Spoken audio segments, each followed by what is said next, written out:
Hi every one, എൻ്റെ പേര് ഷേഖ ജോയ്. ഞാൻ കഴിഞ്ഞ 16th ഹാർഡ് എക്സാം എഴുതിയത്. And by God's grace I was able to pass my exam on my first attempt.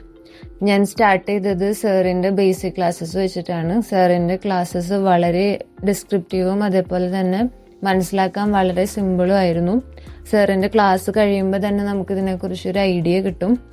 അത് കഴിഞ്ഞിട്ടാണ് ഞാൻ ഇമ്പോർട്ടൻറ്റ് ഫയൽസ് നോക്കി തുടങ്ങിയത്. അപ്പോൾ അതിൽ ഓരോ ക്വസ്റ്റ്യൻസ് ആൻസർ ചെയ്യുമ്പോൾ സാറിൻ്റെ ക്ലാസ്സസ് ആയിട്ട് കണക്ട് ചെയ്യാൻ പറ്റും നമുക്ക്. അത് കഴിഞ്ഞ് അതിലത്തെ ഡൗട്ട്സ് ഞാൻ ചോദിച്ചത് എൻ്റെ മെൻറ്ററായ ഡോക്ടർ അസ്ന മാമിനോടാണ്. ഏത് സമയത്ത് ചോദിച്ചാലും മാം എൻ്റെ മെസ്സേജിന് റെസ്പോണ്ട് ചെയ്തിരുന്നു.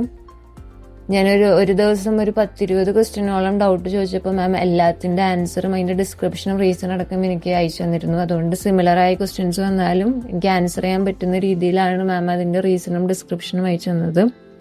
ഞാൻ ജോയിൻ ചെയ്തിട്ട് പെട്ടെന്ന് തന്നെ ഡേറ്റ് എടുത്തു. അതുകൊണ്ട് എനിക്ക് നല്ല ടെൻഷൻ ഉണ്ടായിരുന്നു എക്സാം എഴുതാൻ. പക്ഷെ മോസ്റ്റ് ഓഫ് ദ ക്വസ്റ്റ്യൻസും ഫയലിൽ നിന്നാണ് വന്നത്. ട്വിസ്റ്റ് ആൻഡ് ടേൺസ് ഉണ്ട്.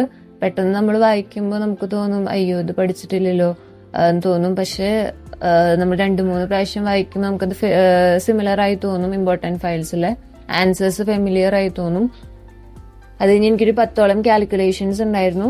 അതിൽ എക്സാക്ട്ലി സെയിം ഒരു 5 ഉണ്ടായിരുന്നു. പിന്നെ വാല്യൂസ് ഡിഫറെൻ്റ് ആയ കുറച്ചും ഉണ്ടായിരുന്നു.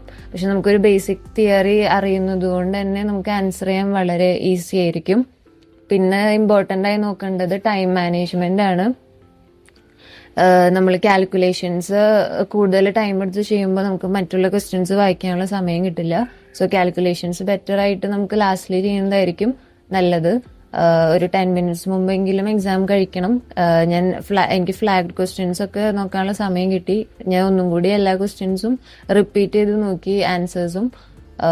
ആൻഡ് ഇനി എഴുതാൻ പോകുന്ന സ്റ്റുഡൻസിനോട് എനിക്ക് പറയാനുള്ളത് ടെൻഷൻ അടിക്കേണ്ട. ജസ്റ്റ് ഇമ്പോർട്ടൻറ്റ് ഫയൽസും സാറിൻ്റെ ബേസിക് ക്ലാസ്സസും നോക്കാം. ഇമ്പോർട്ടൻറ്റ് ഫയൽസിന് കൂടുതൽ ഇമ്പോർട്ടൻസ് കൊടുക്കാം. And all the best. Thank you.